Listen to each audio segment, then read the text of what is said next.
और 7,000 खवातीन की तजलील और असमत दरी की गई है और 8,000 से 10,000 तक लोग लापता हैं। गिरफ्तार किए जाने के बाद कोई पता नहीं है उनका कि जिंदा हैं या मुर्दा हैं और कहां ले जाए गए हैं वो। ये 8 से 10,000 तक लोग हैं, इसमें कोई मुबालगा आराई नहीं है। ये बहुत ही मोहतात तरीके पे सर्वे करके जायजा लेकर ये आदाद-ओ-शुमार जमा कर दिए गए हैं और 1 लाख लोगों का जिस्मानी टॉर्चर किया गया है। मैं आपको बताऊंगा टॉर्चर क्या होता है, कैसे किया जा रहा है।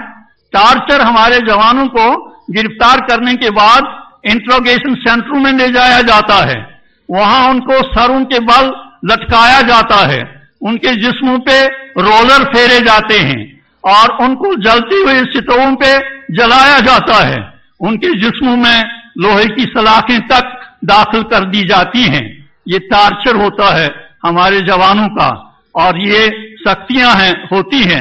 और सूरत हाल ये है कि एक कोई जवान वहां सीआरपीएफ या बीएसएफ या रेगुलर आर्मी की गोली से मारा जाता है, अभी उसकी लाश भी उठाई नहीं जा चुकी होती है कि मारने वाले को उसको इनाम दिया जाता है, 1 लाख तक उसको रिवॉर्ड दिया जाता है और उसको प्रमोशन दी जाती है कि तुमने एक जवान को शहीद किया। वो फिर नाम उसको देते हैं, भाई ये मिलिटेंट था। सारे मिलिटेंट नहीं होते हैं, सारे बंदूक बरदार नहीं होते हैं, लेकिन अक्सरियत जिनको शहीद किया गया है वो बहरहाल निहत्ते थे, उनके पास बंदूकें नहीं थी, वो मैदान में लड़ नहीं रहे थे, लेकिन बहरहाल वो इनोसेंट थे, बेकसूर थे, गैर मुसल्लह थे और उनको इस बेदर्दी के साथ वहां शहीद किया जा रहा है।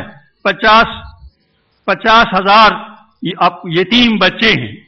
ये यतीम बच्चे वो हैं जिनके माँ बाप खास तौर गिरफ्तार किए जाने के बाद लापता कर दिए गए हैं और 30,000 खवातीन बेवाएं हैं और 2,700 ऐसी कब्रें हैं जिन कब्रों के बारे में मालूम ही नहीं है इनमें किन लोगों को दफनाया गया है।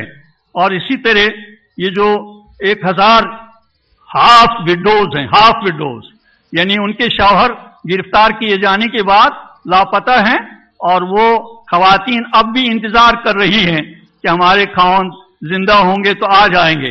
तो इस तरह ये जो आप देख रहे हैं कि मिजरीज हैं, कितने मसाइब ढहाए जा रहे हैं हमारी अक्सरियत, जम्मू कश्मीर के अवाम की अक्सरियत पे, चाहे वो वादी के रहने वाले हों, चाहे पुंछ के हों, चाहे राजौरी के हों, चाहे डोडा के हों, चाहे किश्तवाड़ के हों, चाहे रामबन, बानिहाल और भद्रवाह के हों।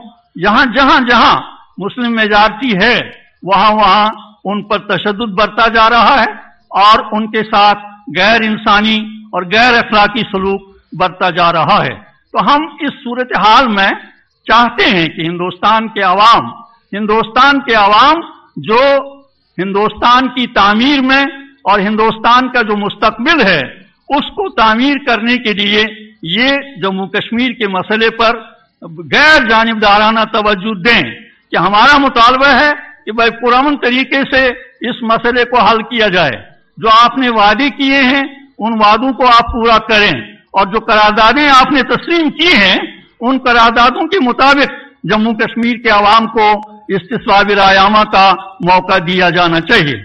मैं आपसे कहूंगा कि कश्मीर की वजह से हिंदुस्तान और पाकिस्तान के ताल्लुकात गुज़श्ता 63 साल से खराब हैं और ये बुनियादी वजह है मसले कश्मीर। और हिंदुस्तान जो इकोनॉमिकली और इक्तिसादी लिहाज से जो हिंदुस्तान के मजलूम अवाम तकलीफ बर्दाश्त कर रहे हैं, अभी मैंने गुज़श्ता दिनों खुद अपने कानों से सुना कि सिर्फ दिल्ली में 1 लाख लोग ऐसे हैं जो आसमान की छत तले जिंदगी रातें और दिन गुजारने पर मजबूर हैं।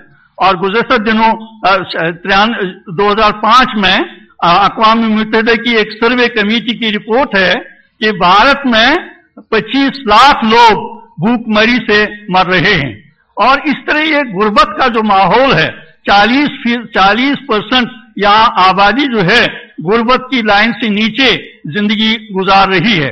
और आप ये बात भी खुद जानते हैं कि भाई भारत जो है वो आज दुनिया में सबसे ज्यादा बड़ा मुल्क है जो हथियार खरीद रहा है।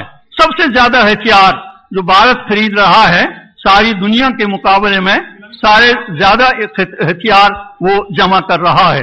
तो इस तरह हम इस सूरत हाल से भारत को निजात दिलाना चाहते हैं और निजात का रास्ता सिर्फ ये है कि भाई जम्मू कश्मीर के मसले को उसके तारीखी पस मंजर की रोशनी में हल किया जाए।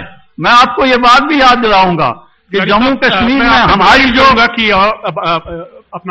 एक मिनट हमारी जो कमिटमेंट है, हम पीसफुल स्ट्रगल चला रहे हैं, खास तौर 2008 से हमारे लाखों लोग सड़कों पर आ गए, लाखों लोग ईदगाह में आ गए, लाखों लोग आरसी ग्राउंड में आ गए, लाखों लोग पांपोर में आ गए जब अब्दुल अजीज शहीद हो गए, और लाखों लोग हम कहते हैं कि हमें भारत के फौजी तसल्लुत से आजादी चाहिए। आखिर अगर आप मिस्र के अभी 17 दिन के अवामी एहतजाज पर नजर रख रहे हैं, उसको अप्रिशिएट कर रहे हैं, तो हम तो गुज़श्ता 63 साल से सड़कों पर आ रहे हैं, एहतजाज कर रहे हैं, अपना मुतालबा जायज मुतालबा दोहरा रहे हैं। तो हमारी तरफ से आप लोगों ने आंखें क्यों बंद की है? हमारी तरफ से आप लोगों ने दिलों पर ताले क्यों चढ़ाए हैं? आखिर हम भी तो मुजाहरा करते हैं, हमारे मुजाहरे पुरअमन होते हैं, और 2008 से हम में से कोई किसी ने गन नहीं उठाया वहां एहतजाज के मौके पे, और फिर भी 200 लोगों को 2008 से 200 लोगों को भारतीय फोर्सेज या पुलिस ने शहीद कर दिया, और गुज़श्ता 2010 में 1117 लोगों को शहीद कर दिया गया। और जिन लोगों पर ये इल्जाम दिया जा रहा है भाई ये स्टोन पेल्टर्स हैं, उनको गिरफ्तार करके जम्मू की जेलों में भेजा जा रहा है, लेकिन जिन लोगों ने जिनकी गोलियों से 117 लोग शहीद हो गए उनको कोई नहीं पूछता, उनके खिलाफ कोई FIR दर्ज नहीं किया जा रहा है, उनको कोई सजा नहीं दी जा रही है। ये सूरत हाल है, हाल पर आपको नजर रखनी चाहिए। और हमारा जो जेन्युइन मुतालबा है राइट टू सेल्फ डिटर्मिनेशन और freedom from India's forcible occupation, ये है हमारी बुनियादी डिमांड, और इस पर हम इंशाअल्लाह अपनी पुरअमन जद्दोजहद जो है वो इंशाअल्लाह जारी व सारी रखेंगे। अस्सलाम वालेकुम।